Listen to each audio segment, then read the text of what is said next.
Welcome to Shriji food. આજે આપણે બનાવીશું દૂધીના મુઠિયા. દૂધીના મુઠિયા એકદમ સરસ લાગતા હોય છે અને બને છે પણ એકદમ સોફ્ટ. પણ ઘણા વ્યુઅર્સની એવી કમેન્ટ હતી કે મુઠિયા ટેસ્ટમાં તો સરસ થાય છે, પણ જે મુઠિયામાં સોફ્ટનેસ હોવી જોઈએ એ નથી રહેતી. તો એના માટે શું ધ્યાન રાખવાનું એ હું તમને ડ્યુરિંગ ધ રેસીપી બતાવતી જઈશ. તો ચાલો દૂધીના મુઠિયા બનાવવાનું શરૂ કરીએ. તમને જો મારો વિડીયો પસંદ આવે તો વિડીયોને લાઇક અને શેર કરી મારી ચેનલને સબસ્ક્રાઈબ કરવાનું ના ભૂલતા.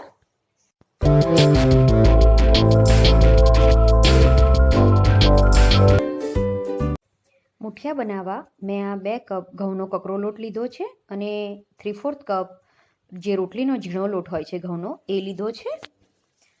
હવે એમાં સ્વાદ પ્રમાણે મીઠું એડ કરીશું.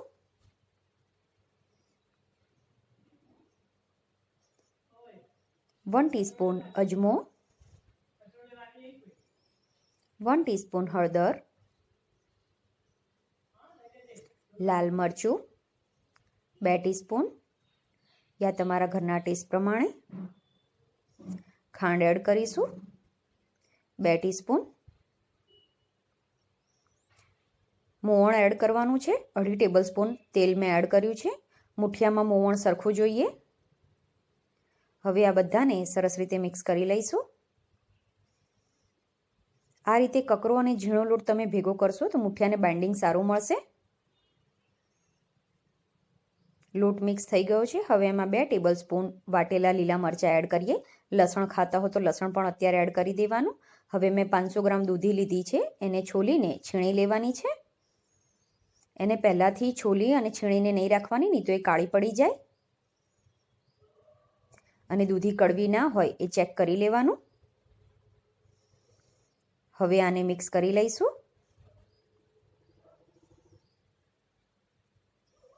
પહેલાં દૂધીને સરસ રીતે મિક્સ કરી લેવાની, જેથી આપણે દહીં કે છાશ જે પણ યુઝ કરતા હોઈએ લોટ બાંધવા એ કેટલું યુઝ કરવું એનું પ્રોપર જજમેન્ટ મળે. દૂધીમાં મોઇશ્ચર હોય એટલે વધારે છાશની જરૂર નહીં પડે. મેં આ ખાટી છાશ યુઝ કરી છે અને છાશ થોડી જાડી હોય એવી લેવાની. સરસ રીતે મિક્સ કરી લો અને મુઠિયાને સોફ્ટ બનાવવા એનો લોટ પણ ઢીલો રાખવાનો.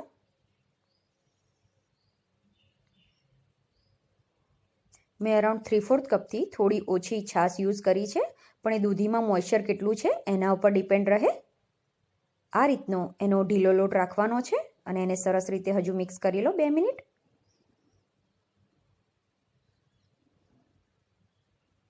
મિક્સ થઈ ગયું છે. હવે એમાંથી મુઠિયા બનાવીએ.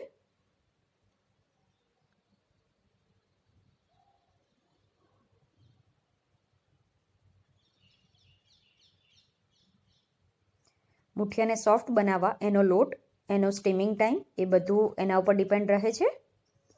આ રીતે મુઠિયા બનાવી લેવાના છે. હું બધા બનાવી લઉં છું. મેં સ્ટીમરમાં પાણી ગરમ કરવા માટે મૂકી દીધું હતું અને આ રીતે સ્ટીમ આવવાની શરૂ થાય એ પછી જ મુઠિયા સ્ટીમ કરવા મૂકવાના, એની પહેલાં નહીં મૂકવાના. જો તમે પહેલાં મૂકી દો તો પણ મુઠિયા હાર્ડ થઈ જાય.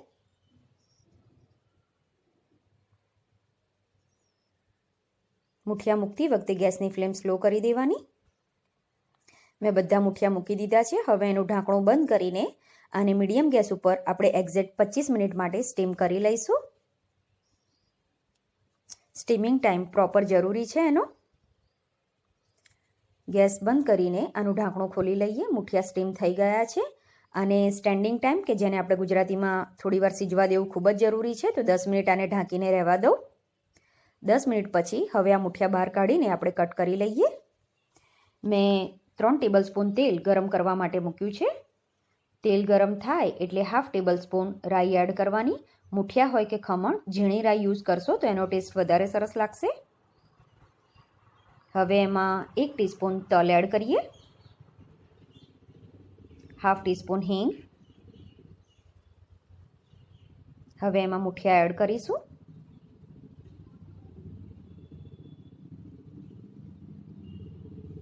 હવે એને મિક્સ કરી લઈએ.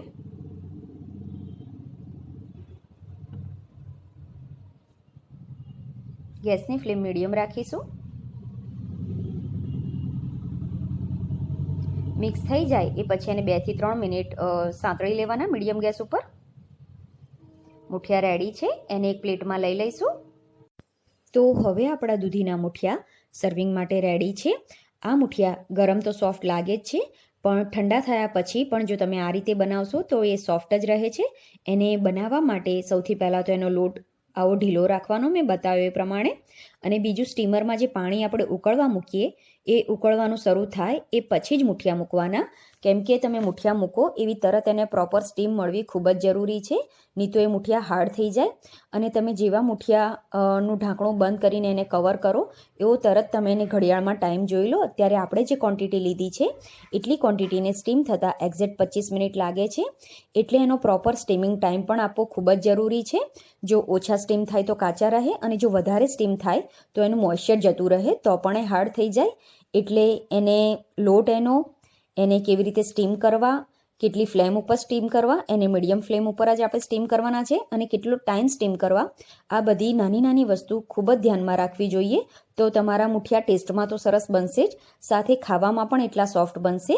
અને મુઠિયાને તમે જે બાફેલા હોય છે એને પણ જો તમે સિંગતેલ સાથે ખાવા માંગો તો એ પણ ખૂબ જ સરસ લાગે છે. અને આ રીતે વઘારીને તો આપણે દહીં, અથાણું કે પછી ચા, કોફી કે દૂધ સાથે પણ સર્વ કરી શકીએ છીએ. આઈ હોપ તમને મારો આજનો વિડીયો પસંદ આવ્યો હશે. આવા જ બીજા વિડીયો શીખવા મારી ચેનલને સબસ્ક્રાઈબ કરવાનું ના ભૂલતા.